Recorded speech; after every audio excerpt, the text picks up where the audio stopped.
So I went in, no gun, no badge, no wire, and much like how I started out as a cop, my surveillance was across a highway. Mm-hmm. I don't know if you guys ever used this. It was a really stupid signal. But if you throw a chair through the window, you know the stuff has hit the fan.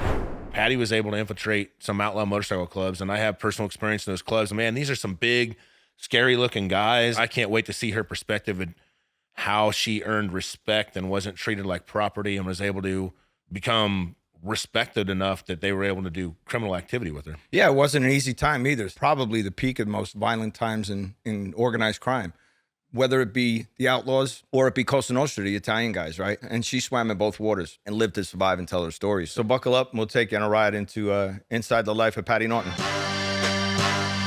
This is Inside the Life with Giovanni and Dutch, produced by the Mob Museum, presented by Levy Online and Levy Production Group.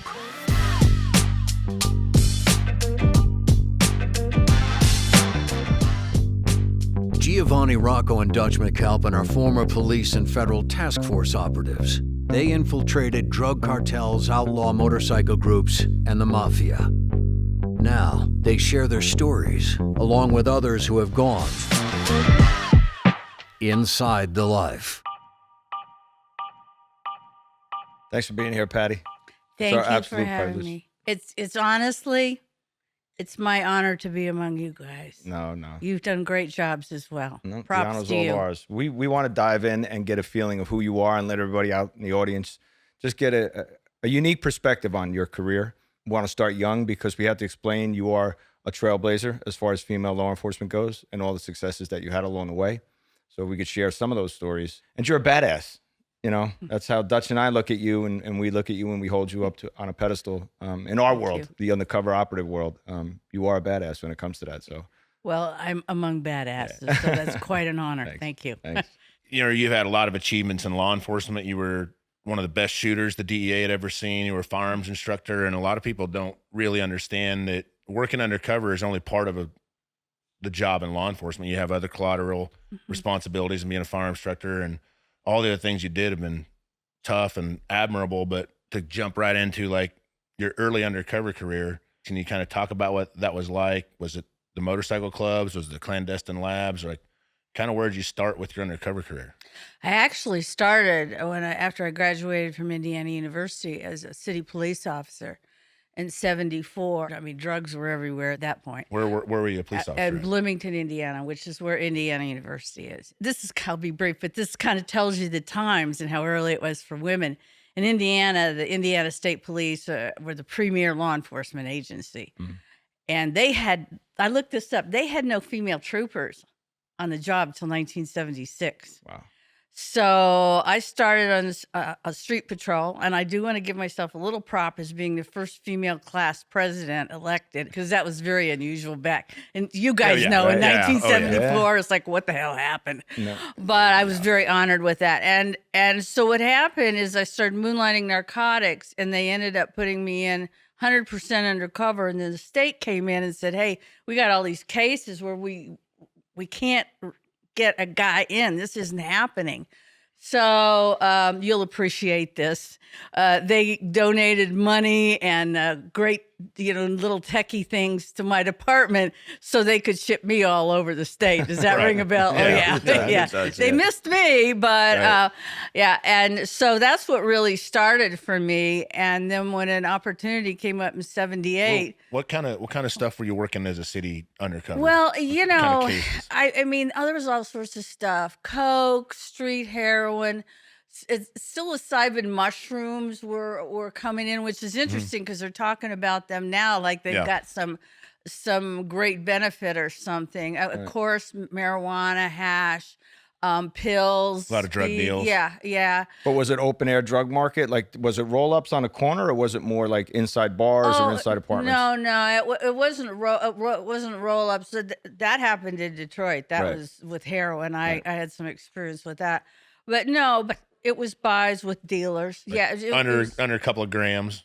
Actually, most of what I bought was more than a couple of grams. Okay. Although most of them were low-level dealers. Right. Right. But Which is- sometimes they can be more dangerous. Well, that's what I was just going to say. Yeah, because there you're always dealing with people that are whacked out. And I had a couple really scary ones. People on coke still scare me. There's something about somebody buzzed on coke and their infinite ego of what badasses they are that to this day. Well, the paranoia that sets in. Paranoia to think you're robbing them. and the major aggressive super thing.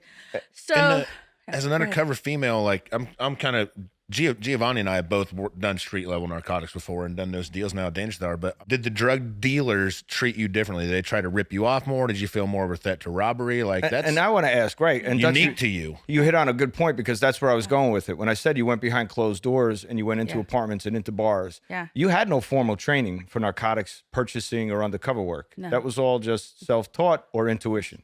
Thank you. You know, that's a really good question because that's another thing. It was kind of figure it out as you go. It's kind of like writing the manual in your head kind of thing. And yeah, one time I did a case for the state in Southern Indiana of a heroin dealer. And this one really got to me because, and I didn't know this. They said, yeah, you know, we just want to warn you. Sometimes these heroin dealers like you to bump them up. It's real sexual for you to shoot them up when you're. And I'm like, well, we don't shoot them up. No, you know, A little outside the policy. There, yeah, that's not happening. And so I went, and he was in a high rise. He was making some money, and when I went in by myself, and the stadies were outside, he had. Like this really heavy metal bar, and it was like a real security door. And I went in to buy the dope, and he slammed it behind me, and he wanted me to bump him up. And I said, my old man is really screwed up. We'll keep it clean. And so let me do this, and I'll come back. I got the hell out of there. Right. And it kept on going. But, you know, you face those kind of things. Yeah. And like to put it into perspective, like normally when there's going to be an undercover buy, there's a safety and security team outside that's supposed to be able to bust in and save you, right? And That's a concept. Yeah, That's a check the exactly. box. It's an idea. Yeah, it's a check the box. It at least makes you feel better, but there's no way for you to send a signal. You had to literally talk yourself out of that scenario. Interesting. Something happened just to really bring that home. A lot of times I would go talk to the bad guy. I'd go do the buy, and then I'd call my two sergeants, and they would meet me, and I'd turn the drugs over to them and everything, and then I'd write my buy report, and they wouldn't even be there. And on a Sunday night, I got a call for a second buy from this guy that we really wanted bad. He was really considered, it was pills, it was speed. He was really considered a problem in the community, and it was a Sunday night. And anybody that ever saw that movie, Breaking Away, which was in Bloomington, Indiana, there's a lot of stone quarries. Bloomington is a major limestone hub. So they wanted me to meet on a Sunday night, and they said, we'll meet you down at the quarry. I said, okay, Red Hog Quarry. But see, we used to hang out at the quarry. Oh, I was going to say, that sounds like a dangerous setup. And this is the thing. This is the gift that you know it. For what we do, we all know it. Your gut. Yeah. And my gut kicked in, and especially there was so much pressure as one of the few women in the state working dope. Something said, don't go. And at the last minute, because I called my sergeant, he says, we'll call us, we'll meet you afterwards. I didn't, I Hey, know. we're not going to send us a Rams team. Yeah, We're no going to just go pressure get there. the dope and bring it back. So I said, I'm not going to go. And I just didn't go. And that was on a Sunday night. That Wednesday, an informant for the Indiana State Police and went to them and said, hey, there was an attempted hit on this informant for the police on Sunday night, and she didn't show. And this guy, who was the target, and this other guy were waiting down a Red Hog Quarry. Each one of them had a sawed off. They knew her car. When she came down, they were going to blow her away. Yeah. Yep. Guys, I was an only child. My dad was 74. My parents were elderly. Right. My dad was 74. My mom was 66. Can you imagine? I would have been gone. Can you imagine what that would have done to No. my Yeah. parents? Right. Yeah. Every day. Puts a lot of guilt on you, doesn't it? A lot of burden on you. Yeah. Unbelievable. That's one thing working with younger agents later on down the road and just people in life in general, and especially women. you listen to your gut. Mm-hmm. We have a built-in radar that we don't recognize often enough. We always went with our gut, and we were taught to. And as street cops, I think that's, and again, I think a lot of people would agree that in our line of work, law enforcement, street cops make the best undercovers because we had that little bit of exposure in the street early on in the career. Yeah. Right? We come from the street. We had to survive in uniform and dealing with a lot of people, but you went right back to it. Yeah. Right? Your gut told you, no, don't go in. But just like all of us, we're addicted to the adrenaline. I don't know what it was for you, but I always say it was my adrenaline addiction. Yeah. So here you are. Huge. Yeah. Yeah. That had a major impact on you. You thought about your parents and you think about your family, but you went right back to it though, didn't you? Oh, yeah. Right. Yeah. Yeah. I worked undercover in some outlaw motorcycle clubs. Yeah. And it's intimidating for a man to go into that world. Just to put into perspective what these guys look like, how big and burly they are, the tattoos, the way they dress, everything about them. So I'm fascinated to hear your role and how you infiltrated these groups. Well, the times were really interesting in Detroit, and there was a lot of drug traffic between Detroit and Canada with the different gangs. I had involvement with several different gangs. Acid was really huge. We had a shootout with the Highwaymen, but was a case involving the Outlaws and the Grim Reapers. Started with the Louisville chapter of newly appointed with the Louisville Outlaws and the past national president of the And Grim like, Reapers. just so people who don't understand, outlaws sounds like a general term. What do you understand outlaws? When you describe outlaws, are you talking about? When I talk about the Outlaws motorcycle gang, in simplicity, this is really bad now. I tell people it's kind of like the Outlaws and the Hells Angels are kind of like the Republicans and the Democrats. They're the two big ones. And of the outlaw motorcycle gangs, and a tremendous following. The Outlaws are one of the 1%ers. But even then, that's back when, again, women treated, particularly by the bikers, you wore a patch that said you were property of somebody. If you were in the club, you were definitely low level. You could be passed around. You passed did around, what you were passed told. around means basically any of the club members can have sex with her and treat her how they want. Once you become property of a member, then you have actually a little bit of, I guess, somewhat safety to that at least. Well, did you have an understanding going into it? Yeah. What was your background? See, as a kid, I knew OMGs or outlaw motorcycle gangs because I had family members that were connected to it. Oh, you know, so he had, a background in it. I had some kind of understanding. So when I was put into that environment, my first long-term case was OMG. But did you have an understanding of it? Did you grow up in that environment? Were you exposed to it? Because there's a lot of moving components to it. The property alone, you're a female. That makes it 10 times worse. My mother was a middle school librarian who was hearing handicapped, and my father was in the labor unions, and I marched in demonstrations for better health conditions as early as 12 years old. I had no connection with any of So how this did you stuff. have an understanding? Did you just go into it and learn as you go, or? Well, as I said, I'd worked on some other bikers, PCP. I bought a lot of different groups and stuff. But when I came into this, there was an informant. I created a role that I lived in Virginia, and I actually created an accent by calling hotels and different things and recording the accents. Mm-hmm. And then kind of memorize how they sounded? Yeah. Okay. I had my old man, and we were running out of Virginia. I kept it kind of generic because we had a CI. CI is a confidential informant, provides information, generally can introduce an undercover into and generally criminal. Somebody who's jammed and it's up. pretty much, It's like how I got into the complicated. mafia. Yeah, same thing. Somebody's jammed up and needs protection and working off a case. Yeah, so the first time I was meeting with the newly appointed head of the Louisville Outlaws and the past national president of the Grim Reapers. And Fred, owned a biker bar. Really, it was like a clubhouse in Louisville called the Broken Spur. I tried to pull, it's so hard to get the exact case records. You just can't do it. But I think it was like 10,000 hits of ludes. Quaaludes were still very prevalent. It was interesting because several years before, as somebody had done clandestine labs, I participated in busting an 800-pound methaclone lab in Kentucky. Mm-hmm. And the bikers were all there waiting, coming in from all the East Coast. Yeah, What's a drug deal for a female with the Outlaw Motorcycle Club? so I went in, no gun, no badge, no wire, and much like how I started out as a cop, my surveillance was across a highway. Mm-hmm. So, and it was pouring rain. So the old, I don't know if you guys ever used this, it was a really stupid signal. But if you throw a chair through the window, you know the stuff has hit the fan. Did you actually go to a clubhouse or?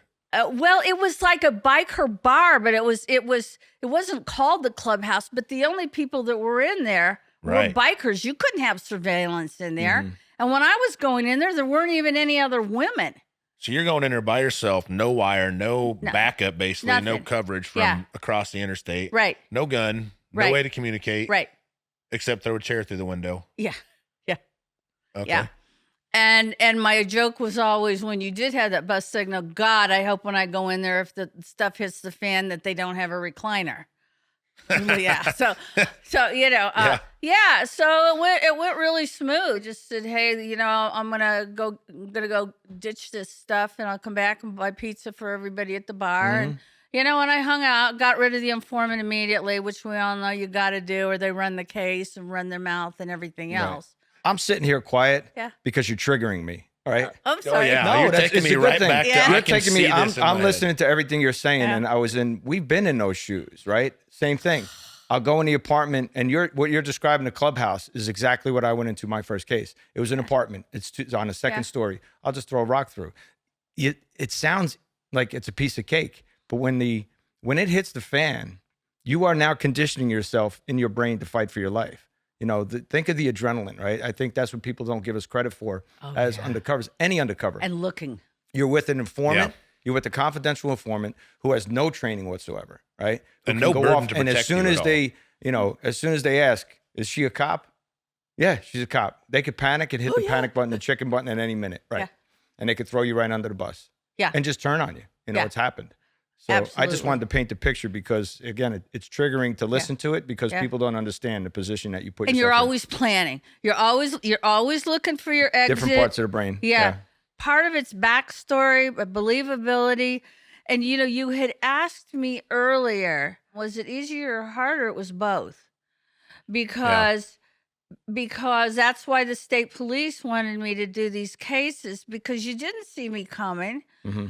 But so, she's a woman. But at the same time, maybe I'm just going to attack her, or maybe I don't trust her because she's weak, she'll fold. Right. So you've got to establish yourself as someone who's strong, who can stand up and will stand up. And so there's a really, really delicate balance. So did you establish like a position of confidence? Did they, even though we're talking about how ruthless these guys were, did they treat you with respect? They even offered me a hit. Really? I was sitting at the bar and they got a phone call and guys, I'm the only woman in there. And he said, hey, they want somebody hit. You want to take it? He was asking around. I said, what, they want him whacked? He said, no, they just want him beaten up real bad. You know? They totally trusted you. I like, let me handle it. Really. Yeah. So it was really interesting. Well, you're talking about an old man. Can you kind of describe what in the motorcycle world and the 1%er club world, what an old man is?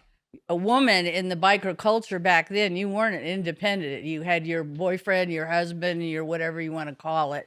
But that was really your identity. You weren't identified as an individual woman standing on your own. There was always, you know, the man, frankly, not just behind you, but above you. Mm-hmm. And that was your identity. And so I knew at that point, creating this character, that I had to have an old man behind me who was, frankly, the brains and the money and the opportunity behind it. That's an old man kind of made you real and believable. Exactly. At the moment in time of those years, no one's going to believe that this woman just came out of nowhere as a drug dealer. Exactly. But it's also that gave me credibility. It wasn't uncommon for us to bring in female undercovers to also support the role, you know, even though and backup, right? Yeah, some backup. It's eyes and ears, people to hear, collect intelligence. Yeah. But it's also a term of endearment. I mean, an old man and an old lady. Yeah. it meant that in that Yeah, world they're too. old It could lady. be used, my old lady is my significant other. Right. It's not, it could be a term of endearment. So you let him know somebody cares about me. So when you say my old that's man, it's true. just not somebody who's representing and I'm paying up to. It's somebody who's going to protect me and come in and Yes. rescue me, right? Yes. So Yeah. if you mess with me, you got to answer to my old man. Yes. It changes the dynamic. Yeah, absolutely. Did he come in as a biker? Or did he come in as some other role? We just reconnected. I reached out to him after 30 some years. And he is just as out there as he has ever been. And I mean that in a good way. He worked a lot of different biker gangs. The funny thing is, and he's told me he still has that same Harley Really? after all these years. Yeah. And the interesting thing is because, with us, we work in different cases all over the country. And we fought like cats and dogs. We were always disagreeing on stuff. We were always arguing. Right. I actually found out after all these years, he's actually a nice guy.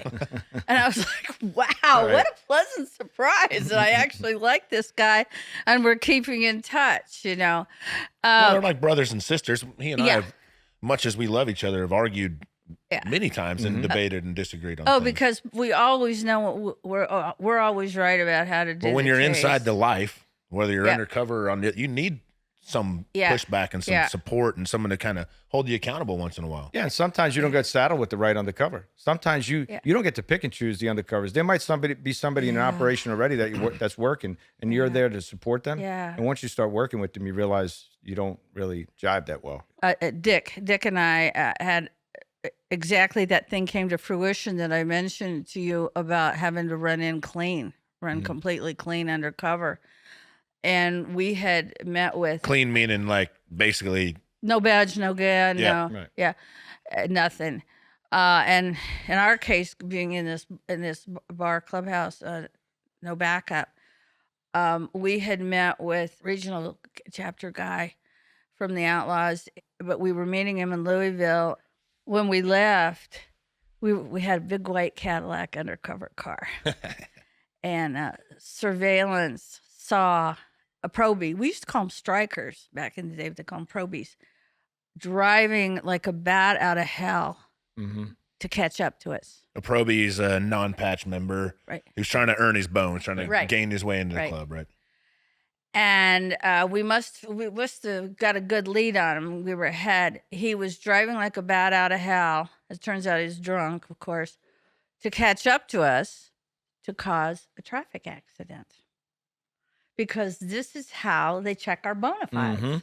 So he caused a traffic accident on purpose so that a dirty police officer hopefully could run the plates and then get the information back to the club. Yeah, they do the accident report, and of course part of that is the driver's license, the license of the car, the license of the passenger, and I have to tell you, I've been had a couple fender benders in my life, nothing serious.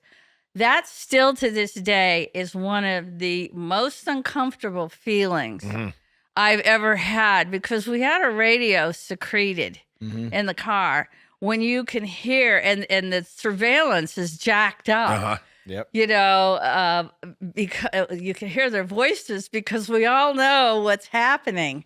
And I'm like, am I going to be injured? Right. Is this going to be a serious accident? Thank God that we were in a Cadillac, not one of these little tiny, cars, these smart cars or whatever they have now. But I mean that's how devious they are. People do not give these people enough credit for how smart they are. Yeah, they're not dumb. They're not dumb at all. It's organized crime. It is exactly, and people don't acknowledge that enough either. Speaking of organized crime, Detroit, Michigan. Yeah. Can we go there? We can absolutely go there. You make a quick shift from being the outlaw biker legend, and how did you wind up into the Jackalope Detroit Mafia case? You have somebody who calls you that's in trouble. Right. You know, this guy was a cokehead wheeler dealer, you know. He was on the periphery of all these bad guys and wannabe, you know, flashy rings and all that stuff, and got a major coke problem. And he happened to call when I was duty agent, and he mentioned a name that I'd been hearing and wanted to get into for a long time. The guy's calling about a guy named Fred Kalel, who was an associate of the Detroit Mafia. Guy had a great legitimate business. Is at a milk distributorship in Detroit.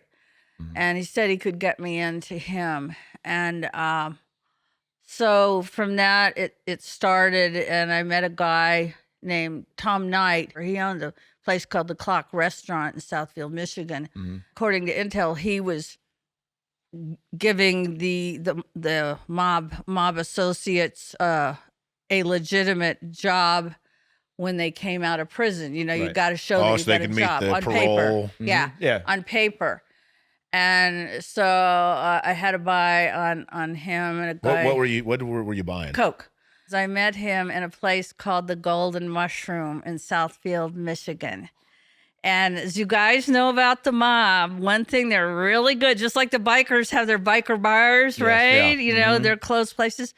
The mafia is big on their protected places where they are safe. They may not know everybody in there, but they're protected in there. Yeah, but you're talking about an era that they had their fingers and hands in everything. Oh, absolutely. And again, you're talking about a guy who has a milk route. It doesn't sound very important. That's how these guys kept their finger on the pulse of their neighborhood, through these people that delivered. Well, and Fred owned the whole company.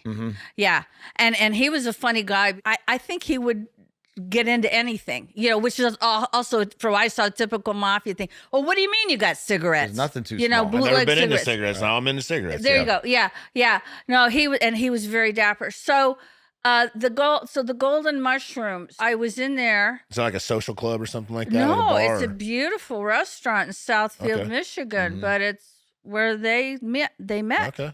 Yeah, and so I started going in there. And so then, of course, the bartenders, they knew who I was, right? So then all of a sudden one day, a very dapper man named Al Haiti said hello. So by just hanging around in there, one of them just said hello to you? Yeah, because see, that's how it is. You're piquing their interest. I know she vouched for me. Right. He's like, what do you know about her? Oh, I've seen her in here with so She comes in here all the time. Yeah. But also, you're doing the things a good undercover does, right? Yeah, absolutely. You know when to move. You know when to say something. You know when to insert yourself, or just be loud and boisterous when you come in a room, or just be quiet as a church mouse. Yeah. How to be noticed. Yeah. In every way. How to be someone that they know can be discreet. Pique their interests. Yeah. Right. And that's attractive. Yeah. So he starts talking to me, and at first I didn't know it was Al Haiti, but I looked and he had a massive diamond ring, the initials AH, and I was like, you know. Right. Gotcha. Got your target. And so he starts talking and trying to impress me, and he's asking me, and I'm telling him my backstory about the apartments, and I'm starting out. I'm not making a lot of money on this. He says, go call this guy and ask him to give you some advice. It was Billy Giacalone. Really? I go over to the phone and call Billy Giacalone. So we started hanging out together. And now, who's Billy Giacalone? Billy Giacalone, his brother is now according to Scott, the head of the mob in Detroit. And he was a major, major player, and has his father as the former head. Scott Bernstein is a wonderful author. Yeah. I had to call him to do the background on some of these he is people. a subject matter expert. Yeah. So when you call Billy, it's not like, hi, my name is Patty. This is what I need. Yeah. Al gave me your number and said to call you. And that's it. That's all you have to say. Yeah. So you just called him for some real estate advice. See, that's how it works. That's something how it simple, works. something genuine. Yeah, that's how it works. Yep. Once you're kind of accepted, it's like things start to open for you. It's so interesting. So we started hanging out, and that brought me to what makes me smile. God love Eminem for making 8 Mile Road famous. Okay? Yeah. 8 Mile Road is so real. And there was a bar on 8 Mile Road, a strip club called the Silent Woman. And that became my new home. And let me tell you, you haven't lived until you're a woman meeting the mafia in a strip club Oh, in man. Detroit. So that was one of their safe places. And they had a Was there table other there. women that were not dancers in there with them hanging out too? Girlfriends. Like, why did you have so much credibility? I think because Al Haiti knew me. He had me going places. Fred loved being in there. Right. You're there on his vouch. Bobby LaPuma was in there all the time. Bobby LaPuma. Right. He's again never arrested for murder, but talking to Scott again, he was recognized as enforcer for the mob. Right. He's a bit. They basically just each vouched you up all the way. Yeah, I mean, I'd go in by myself again, which is so unusual. I'd go in there whether Al was in there or not. But it sounds easy. You're making it sound so easy. But whatever everybody has to understand, and we don't think about it. You're constantly being looked at. You think you're safe because you're there under Al's. It's great. Everybody meets you, but they're still watching you. So do you remember looking back, were the girls probing you or poking at you or trying to test you or test your legend? Were the guys in the room, or was it just a complete vouch and then it was carte blanche for you? I just did not honestly feel tested. And Jack Maloney, the head, he was there. It was just crazy. There's a guy, Pete Cavateo, who was not liked by the mob, but his father-in-law was last name of Corrado. And the mob had been really unhappy with him for a long time. He'd been doing something called layoff betting, and Scott filled it in for me. I guess he was also selling drugs and not tithing to the mafia. It wasn't sanctioned. He just was not well liked. And I was in the Silent Woman with him one night. He had a girlfriend there too. And I'll never forget, he was seated to my left. That was the last time we saw him. Next day he was found Gone. Tortured and murdered. Really? I was there the last night. And that's how stuff went. Yep. Yeah. Just boom. There one. That's day, how gone close the you next. were to it, though. Yeah, So close that you were sitting. And what Scott said is the father-in-law finally died, and a week later, Oh, so they that left was it because it. So the protection was gone. gone. Yeah, but and it's interesting. Al Haiti was a real gentleman. He was kind of managing the betting, and his father was when he got out of prison was down in the Gold Coast in Miami, and Al actually asked me to go down there. They were going to have a big get together. But of course, here's where the problem comes in. Contrary to the crap you see in the movies, we don't sleep with drug defendants. Yes. Right. And we don't do drugs. Right. And so that became a real sore spot. But that would have been a huge opportunity, but it was just something, there was no way we could get around that. But he had me to a lot of meetings. And I was just literally sitting at the table, and a really scary thing happened. And I took the leap of faith. In 1979, with a year on the job, I was asked by an agent who had done a bust on a guy by the name of Candy Davidson, who was an associate, William Candy Davidson. And Candy Davidson was an associate of the mob, had been trying to manufacture drugs. Mm-hmm. It was busted in a hotel room. So I was asked to come in and fingerprint because I did a really dumbass thing. When I was a police detective, they sent me to the FBI fingerprint school back in the day. Right. And unfortunately, I told them.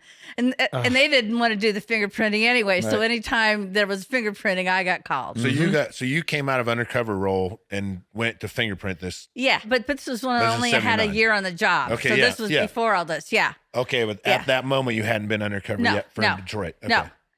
So I fingerprinted Candy Davidson in a quick mafia story. I'll be brief.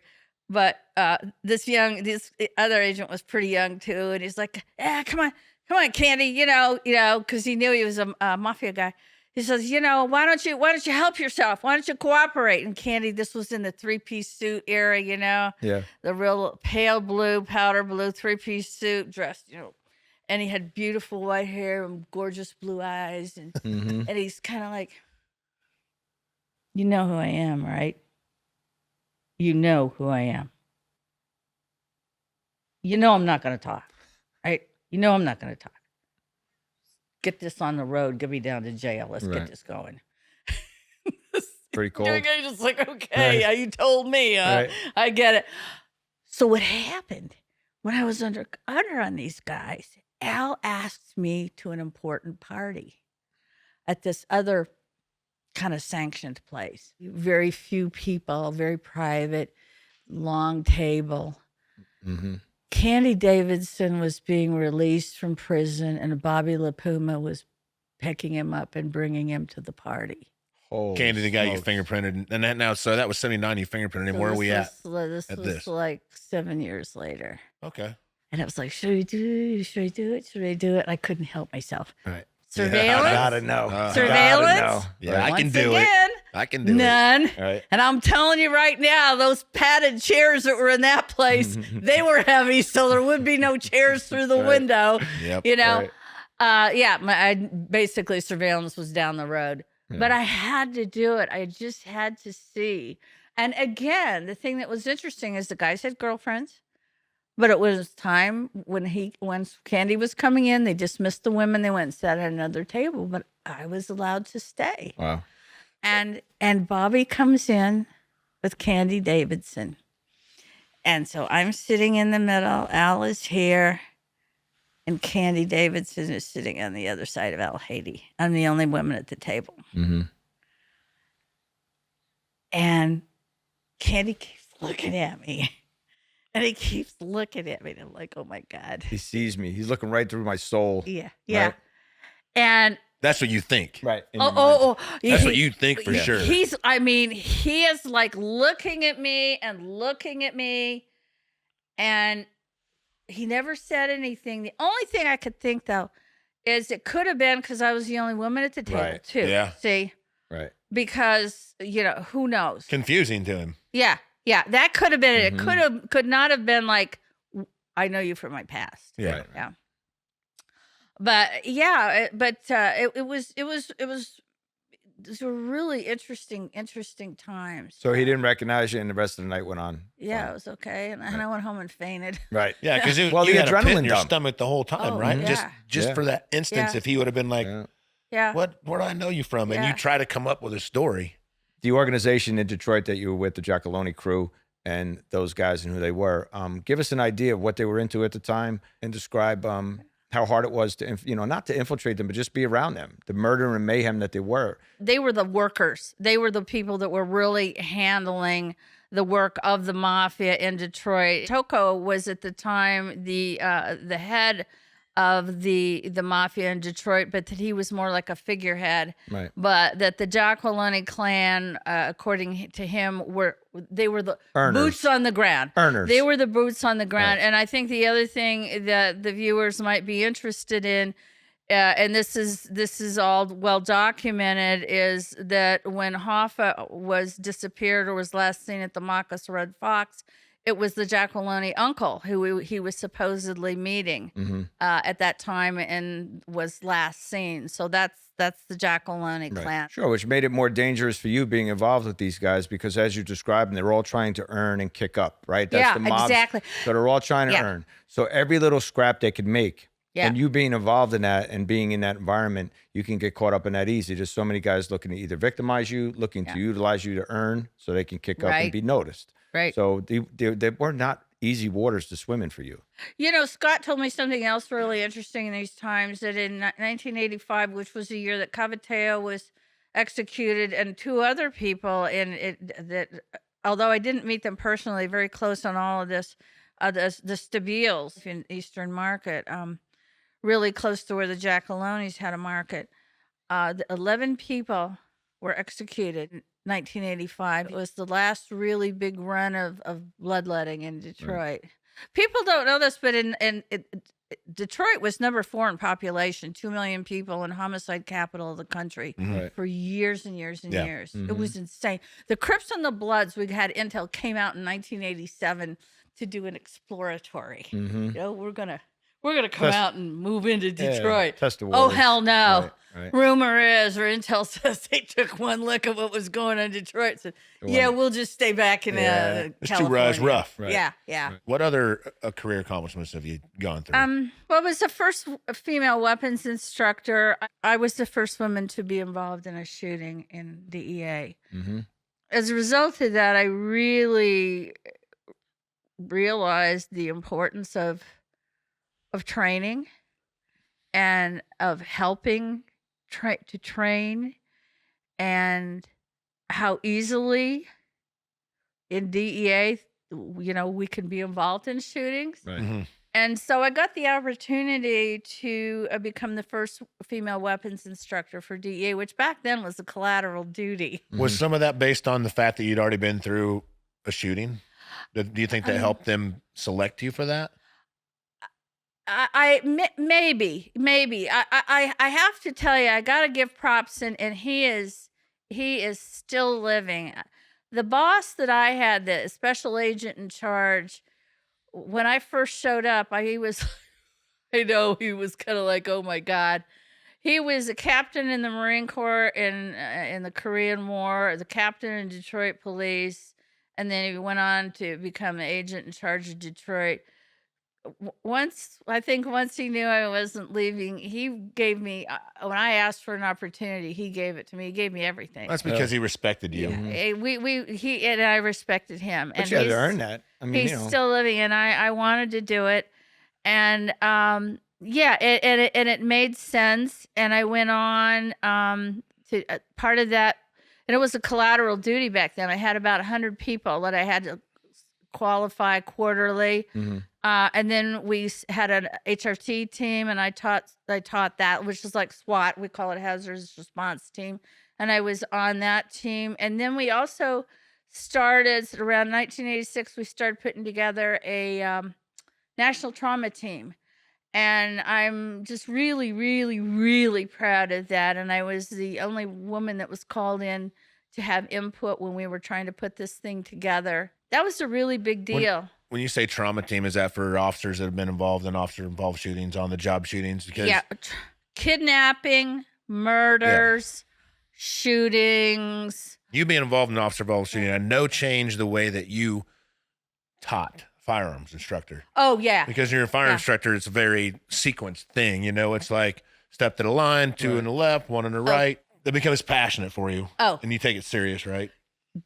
As you know, I'm so glad you said that. Thank you. Because when I went through the training and I was at Quantico, that's when the FBI shooting had just gone down in Miami. And I learned later that those guys they found spent brass in their pockets because that's what they did on the range. So for people, if you don't know what that is you have to collect up your brass that's ejected, when you're firing. And so back in the day, what they would do is called policing up your brass, is I guess they would just put it in their pockets at the end of each course of fire. But what I was struck with that broke while I was there was, and I never pinned it down, there was no reason to, I think it was probably the California Highway Patrol. In California, there was a shootout, and there was 2 guys involved, and one guy was down, injured, and he was looking at his partner who was standing up, who was in a shootout, an active firefight. He had his gun holstered, and he would pull his gun, fire 1 round, reholster, and holster. Yep. And holster. And doing this repetitively. Because that, for God's sakes, is what we were teaching people. And that's what happens. I'm preaching to the choir. No, you're okay. No, that's all right. That's Good what stuff for everybody else. happens when you are in a critical situation. You are going by rote. That's why habit becomes so important. That kicks in. So yes, I had to go under the parameters of what was required to qualify, but I would, as part of that training, okay, we've gotten this done. I would have guys, we started doing the double tap with the head, but we went on to do other things like pulling your weapon and firing all of your magazines. Just unload. We did all sorts of different kind of drills like that. I did drills with shotguns, with rapid fire from different positions. And the guys really loved it because that was important, because not only, and I would say if people, at first a lot of people didn't like shotgun. I said, if you don't want to do it for yourself, do it for your partner Yeah. or somebody else. Right. You want the responsibility of not being able to respond because you don't like the shotgun? Everybody changed. Well, the tactical side of it's important, but you touched on something that's even more important is the traumatic side of it and processing the trauma on the job, right? To have the tactical training is one thing, but then to process all the trauma that we go through. For you with your shootings, right? Whatever shootings we were involved in, just fighting for your life on the job. You process that trauma, and so it goes untreated for so many years. I remember going back in my early career, there was so much unprocessed and untreated trauma. So you're ahead of the game at this point, thinking about putting a trauma team together. Yeah. But what did you do to process the trauma from being an undercover female?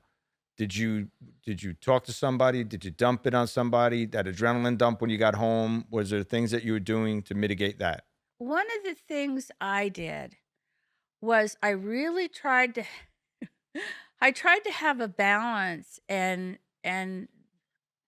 have people in my life who are not in law enforcement. The shootout I was in, this is important in terms of trauma, that I took a shot that, and I'm not proud. Don't get me wrong. I'm not proud of this. This is not hubris. I took a shot that was like one of those shots you see in the movies where you said, "Oh, no way, you'd never do that," because it's the only thing I could do, and it was to save my partner's life. And this is trauma. We were busy. We were already no longer partners. We were cleaning up a case. Right. He went on. He actually went over to Thailand as part for DEA. I went on to do other things. I was doing the biker thing.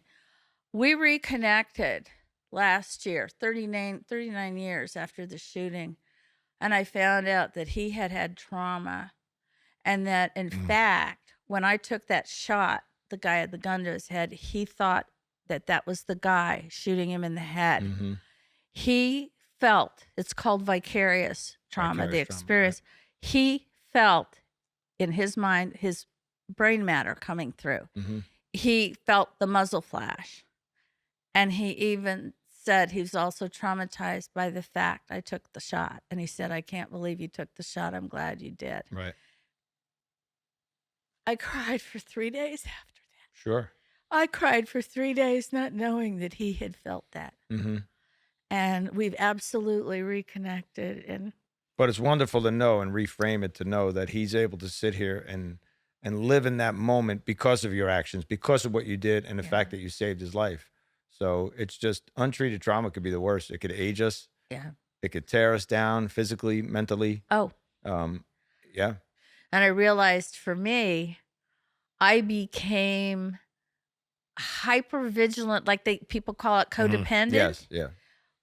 I thought I just had a codependency problem. It's actually one of the forms of trauma compensation called fawning, like FAWN. Yes. I was taking care of everybody, you know, and kind of leaving myself. Yeah. How come I'm last? Well, what do you mean? And I'm so glad, and I know you're doing some teaching on that now. Mm-hmm. I am so glad that we are doing something about this. Right. Well, it's for ourselves and for our loved ones and our family and friends that we don't realize. You talk about the vicarious trauma. Yeah. Again, as deep cover operatives, we brought all that home. It's hard to just cut that ribbon and go, okay, now I'm going back to being Patty or Giovanni or Dutch. Yeah. I'm going to cut that. I'm not going to be that criminal element anymore. I'm going to go back to loving my family like the law enforcement side of me does, right? Because we joined this job for that reason. Yeah. Now we're living in darkness for so long. And we didn't get paid extra for this, right? I don't know if you got an extra check, but every case you did, they never gave you a bonus, right? We just immersed ourselves in these things. So that vicarious trauma, did you find that it spilled over into your personal life, your real life? I want to tell you that when I went to this thing in Philadelphia, which was the first meeting in preparation, the formulation meeting about doing the trauma team, like I said, I was the only woman. They brought in guys that had been involved in shootings. Mm-hmm. Very early on, these prosecutors out in these outlying areas, they didn't understand DEA. They wanted to prosecute us. Right. Oh, yeah. You know? Janet Reno prosecuted Frank White for shooting American hero, captain in the Marine Corps in Vietnam, for a shootout down in Miami that was clearly justified. Of course, he was found not guilty. These guys cried like babies. Right. And this was years after this happened. It was so cathartic to see this happen. And it's like, my God, we have a need. And I was so grateful because of the trauma team to immediately when the stuff hit the fan, immediately I'm on the scene or a trauma team member, because what you're talking about is it doesn't just affect the shooter or whatever, the whole group. Like my shooting. Yes, definitely. My team was so traumatized because they missed the bus signal. Yes. I mean, they were catatonic. When I was in the shooting, that was on a Friday night. I came in on Monday. I was the first female. Okay. This goes back in the day. Guys were plastering themselves against the wall, like looking to the wall to avoid eye contact with me. I thought, God, I must have really screwed up. Finally, one guy came in, who was a retired Marine from Vietnam, and he's shaking, and nobody will have anything to say to me. And I'm like, oh my God, are they going to fire me? I mean, it was weird. And he goes, this? You did good. And he runs out, and I'm like, well, thank you. And finally, that broke the ice. I found out that they were literally terrified that I was going to cry and have a breakdown. And then they'd start crying too. Yeah, exactly. Right. And I went into another one where I had been out of state. I flew back in, and there had been a horrible shooting in Detroit because the guy had been chased by gang members with a baseball bat because he had dared to have to call. You got to page the office to call the office. He'd used a gang phone, payphone. They chased him for over a mile, and he had to shoot the guy. Young agent, I'd actually trained him. He had 2 chances at Quantico, or they were going to cancel. You have to shoot for your job. He had 2 chances left 3 when I got him. 3 lines of fire left. And I was able to work with him. It's not me. Right. It's just that I could see what was wrong. And so no pressure there. I actually was able to help this guy certify him, get him on the, and he was a great agent. I go in the bullpen, and it's freezing in there, and he's back in the corner working on paperwork, and everybody else, this young group, is sitting there like that. Like, what the hell? Right. And I went into the supervisor, who was kind of a macho guy, and I'm like, Rick, we got to deal with this. Oh, everything is fine. Everything's fine. Everything's not fine. He and I had a little fight. And I said, get the guy out of here. And I sat down with the group. I sat up on the desk, and I said, what's going on? They were terrified of saying the wrong thing. Yeah, but that's why it's so good that you're doing the work you're doing now, right? You had this amazing career, and you did all these things and all these accomplishments, but you're still pushing forward and as an advocate for law enforcement. And back at the support, you guys, yeah. But it's important, right? And here you are, retired. You can just be at pasture and sit and enjoy your life, but you're still continuing on and supporting it. Giovanni and I both worked in undercover scenarios. You're going to give credit to us. We're going to give credit back to you, but neither one of us went through trying to break the way for women working undercover, much less just women being in law enforcement, going through violent encounters, taking what you learned and sharing those experiences with men and other women and making them more confident and more professional.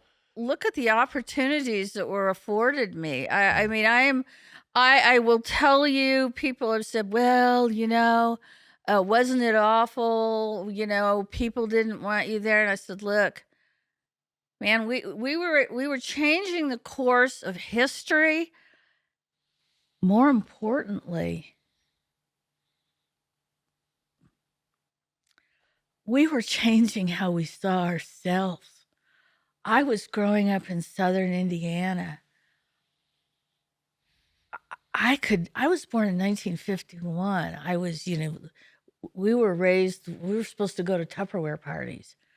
I couldn't have imagined growing up that I could have been afforded this opportunity, that I could be this strong, this competent, that I could reach so far, and that other women could reach this far and be this strong. I mean, this was such an opportunity, and I am so grateful that I had this opportunity, and that women coming forward can just say, I can do that. Not just in my profession. You're being humble. You made those opportunities. You're a trailblazer, and we appreciate you. I think everybody does in law enforcement, and you've set the bar for women. I mean, coming in it, and I'm third generation. I know how they looked at women early on, right? And it's still you tough broke for that women. mold. You were the beginning of that, the cracks in the mold, right? And breaking the mold for that. Thank you. So we thank you so much.